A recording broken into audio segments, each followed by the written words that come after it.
Recording in progress.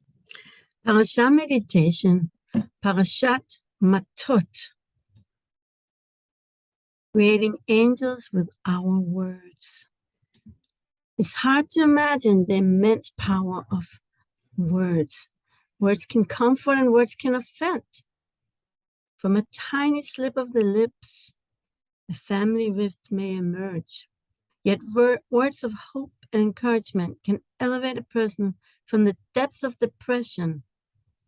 Realizing that the universe itself was created through speech help us understand the infinite impact of our words. Words create reality, right? Apara ke'atapara. This explains the powerful effect of positive affirmations, which I often use with my Emunah healing clients in my spiritual healing practice. Negative speech causes great harm. Lashon hara, kill three: the person who spoke, the person that's spoken about, and the person who hears it. Of the 43 sins enumerated in a confession recited on Yom Kippur, 11 are committed through speech. The tongue is such a dangerous instrument that it must be kept hidden from view behind two protective walls, the mouth and the teeth, to prevent its misuse. From a young age, I learned to use my words carefully. From my special decorated notebook in which girlfriends would write a personal, colorful message, usually including a poem or a proverb, I recall the following popular poem. It loosely translates as, think before you speak with careful contemplation. Do not squeak like a parrot simulation. The Torah teaches us about the importance of keeping our word. A trustworthy person is accountable and stands by his every word. If we, for example, promised to help a friend to move into a new apartment, we can't let her down, even if we get a better opportunity to some enticing afternoon program or picnic invitation. Parashat Matot opens with the laws of oaths. Once a person has verbalized a certain commitment, he's bound by his words. Ish ki yador neder leHashem, o hishava shvu'a le'esor isor al nafsho, lo yachel dvaro kechol hayotze mipiv yaseh. If a man makes a vow to Hashem, or makes an oath to prohibit himself, he shall not violate his word. According to whatever comes to his mouth, he shall do. We must always be careful to carry out whatever we have spoken, because our words have weight. Once a Jew has pronounced an intention regarding a certain matter, its status changes. When a person verbalizes, for example, that an animal is forbidden to him, or is dedicated to become a sacrifice, the nature of this animal changes accordingly. Our Hebrew calendar with its holidays also depends on such verbal declarations. The Sanhedrin sanctified the new moon orally, based on the verbal testimony of two witnesses who witnessed that they've seen the sliver of the new moon. This declaration of Rosh Chodesh determined which days would become holidays during that month. In the same way, blessings that we pronounce over food, they change the status of the food that now become spiritually energized by activating its divine sparks. A Jew's mouth is an instrument of holiness, like a kli sharet, a temple vessel. When flour was placed in a sacrificial pan, it took unholiness because the vessel was holy. So the same thing is with our words that emerge from a sanctified mouth. They also become holy. The mouth is chosen over all other limbs to be compared to a temple vessel because the purpose of the Jewish people is to tell Hashem's praises, as it states, Am zu yitzarta li. This people I formed for myself, tehilati yisaperu, that they may declare my praise.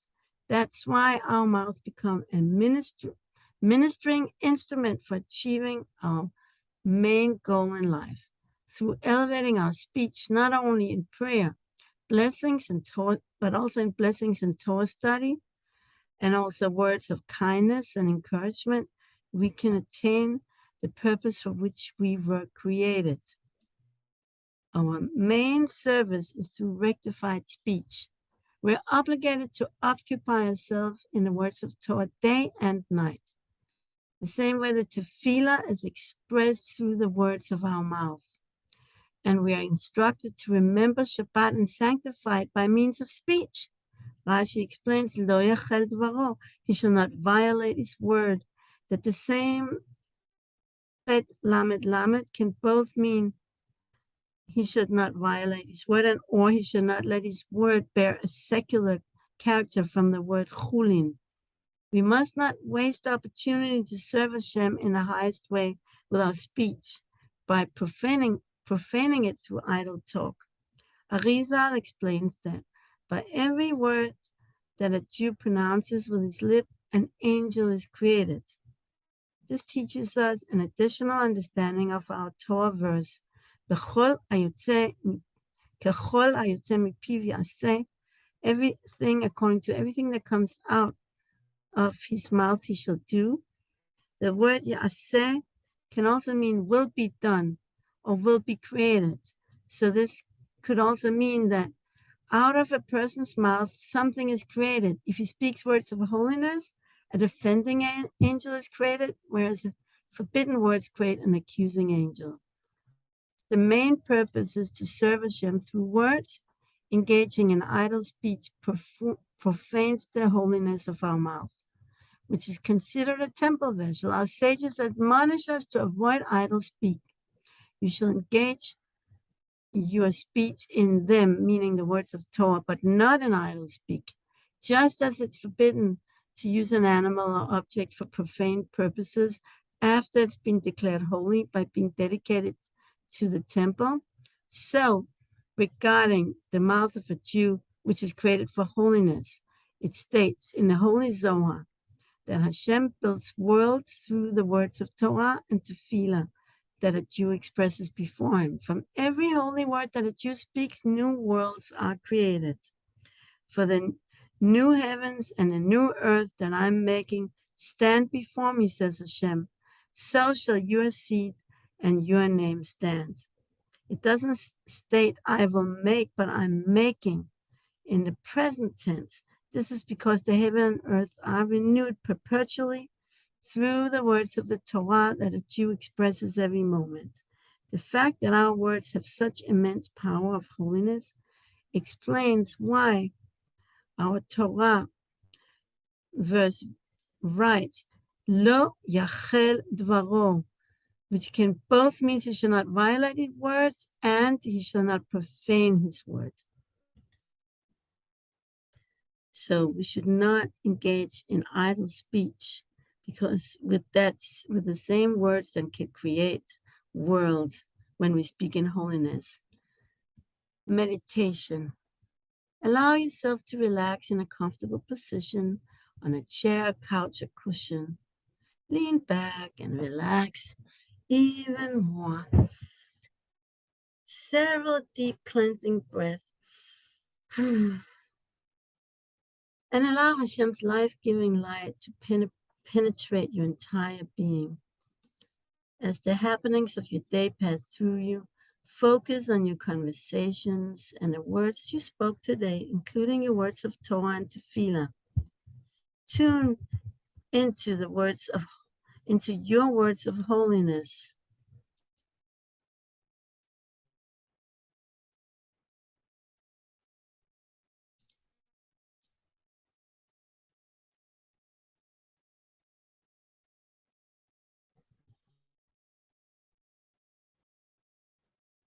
Visualize how each of the holy words that emerged from your mouth has wings flying up, up, up, above into the vast sky, where each word turns into an angelic force filled with light.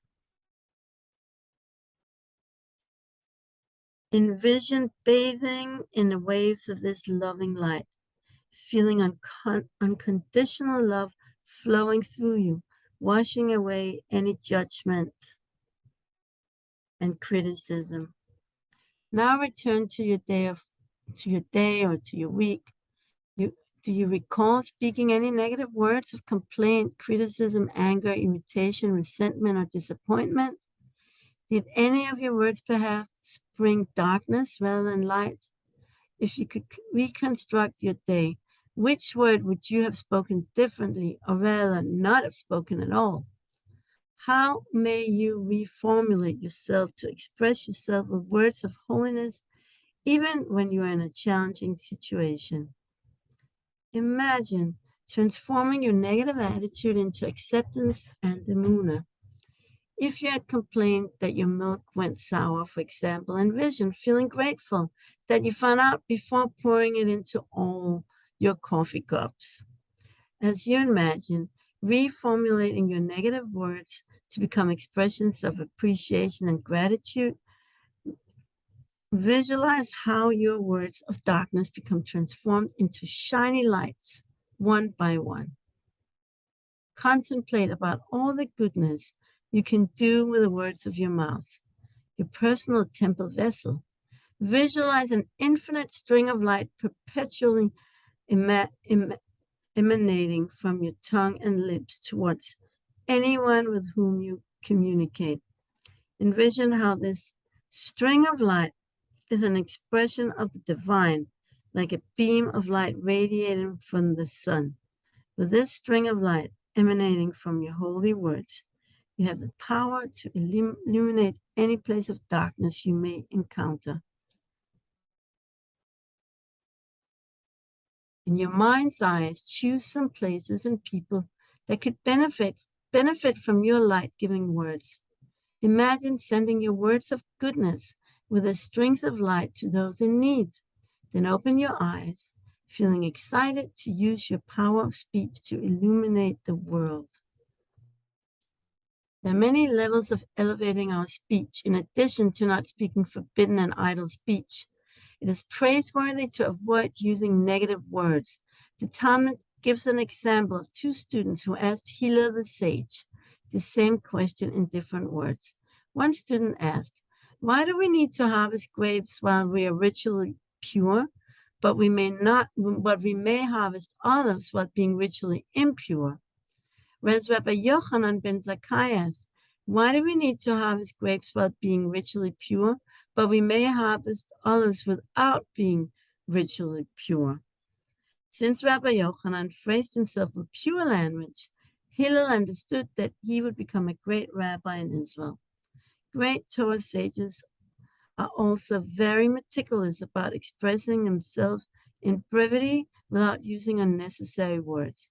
The Talmud explains the following verse and declares to man what is his speech from Amos. Rav said, "Even superficial speech that is between a man and his wife is declared to a person at the time of death, and he will have to account for it. The more we clean our minds and achieve the level of nikiyeh hada'at, purity of knowledge, the more we can weed out forbidden, negative, and excessive speech."